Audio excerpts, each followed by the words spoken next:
de organismos que vivieron en ese medio acuático.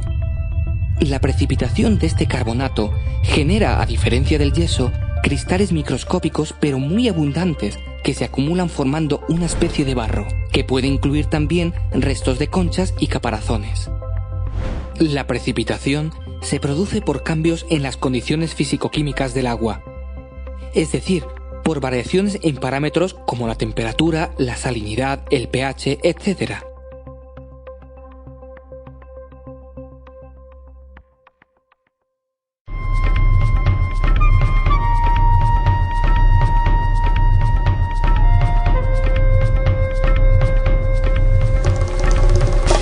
Nos encontramos en la costa de Alicante, donde afloran diversos tipos de rocas sedimentarias detríticas. En la zona de Altea, encontramos conglomerados formados por la sedimentación y compactación de cantos gruesos. ¿Por qué se encuentran aquí estos cantos sueltos en la orilla del mar? Porque el agua no ha tenido la suficiente energía para introducirlos mar adentro. Entonces, ¿un conglomerado sería una roca con cantos como estos unidos entre sí? Si te fijas, Gea, en los conglomerados no solo hay cantos, sino que también hay un material detrítico de grano más fino, llamado matriz, que se introdujo entre los cantos y que hace de cemento, uniendo unos cantos a otros. Así, un conglomerado está formado por cantos y por matriz. Entendido. ¿Podemos ahora ver rocas detríticas de grano más fino? Sí, aquí en el Cabo de las Huertas se encuentra un afloramiento de rocas detríticas de grano medio, es decir, de areniscas. Es cierto, en esta roca se ven los cantos, pero son mucho más pequeños que los conglomerados. Además, están muy pegados unos a otros. Sí, Gea, aunque ahora no hablaremos de cantos, sino de granos. Estos granos se unen unos a otros durante los procesos de consolidación que ha sufrido la roca. El agua pasa a través de los poros que quedan entre los granos, formando minerales que van cementando unos granos con otros y así se forma la arenisca. El color de esta roca me recuerda al de la arena de la playa. Sí, es similar porque la mayoría de los granos, como en muchas playas, son de cuarzo, feldespato y calcita, todos ellos con colores claros. Volvemos ahora a Altea, donde vamos a ver el aspecto que tienen las rocas detríticas de grano más fino, es decir, las lutitas. Por mucho que me acerco, no veo los minerales que forman esta roca. Claro, no puedes verlos porque son minerales de la arcilla que tienen un tamaño tan pequeño que no puede verse salvo con microscopios muy potentes. Es verdad, me recuerda un poco a la arcilla de moldear que usamos en el colegio.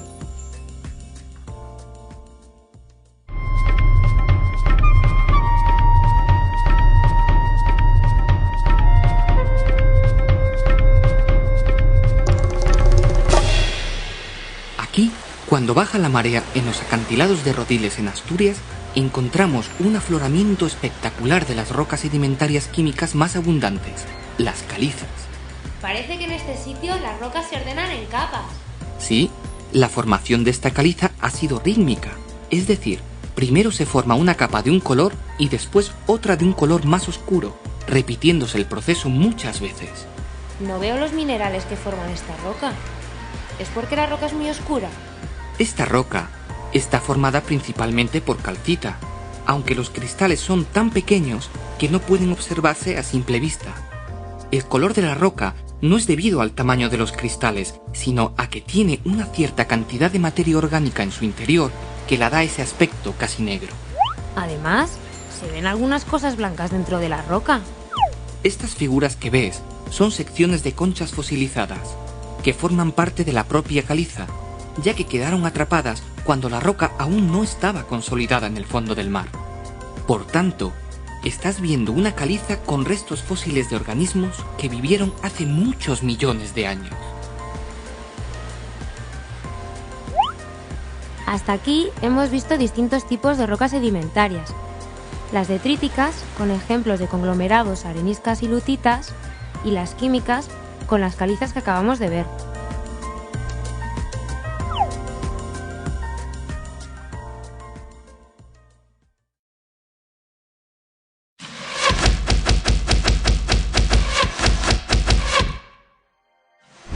¿Las rocas metamórficas se forman igual que las sedimentarias?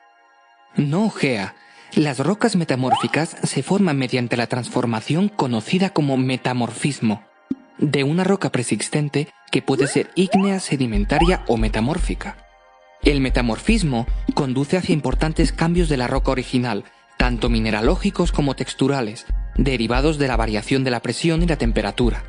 Por tanto, la roca metamórfica final dependerá por una parte de las condiciones de presión y temperatura, y por otra del tipo de roca original, lo que implica la existencia de una gran variedad de tipos de rocas metamórficas.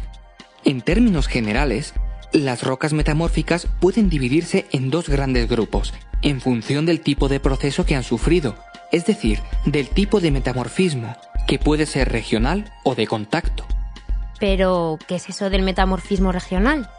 El metamorfismo regional se denomina así porque afecta a grandes sectores de la corteza terrestre. Podemos considerar una roca sedimentaria de grano fino como una lutita, que se encuentra en la superficie de la placa litosférica oceánica y que poco a poco se introduce debajo de la placa continental.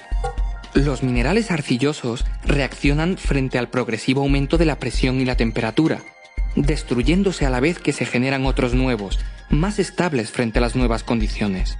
Además, también cambia la textura de la roca, ya que los nuevos minerales que crecen se orientan en planos de aplastamiento, gracias a la presión litostática que ejerce el peso del continente.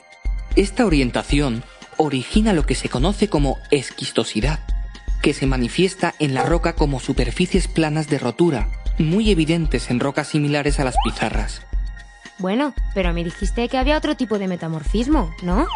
Sí, Gea, aunque es mucho menos importante que el regional, el metamorfismo de contacto se produce cuando la placa litosférica comienza a fundirse al alcanzar una gran temperatura y llegar a una determinada profundidad. El magma que se genera asciende a través de la placa continental y se instala en su interior, encajándose entre las rocas que están mucho más frías que el magma.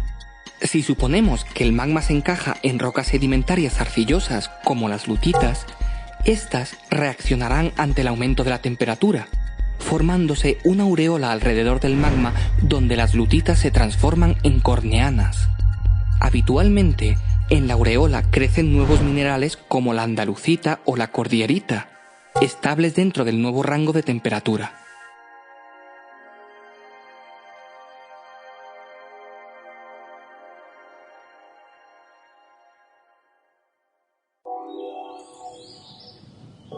Las rocas metamórficas regionales son muy abundantes y variadas en la zona norte de la Comunidad de Madrid.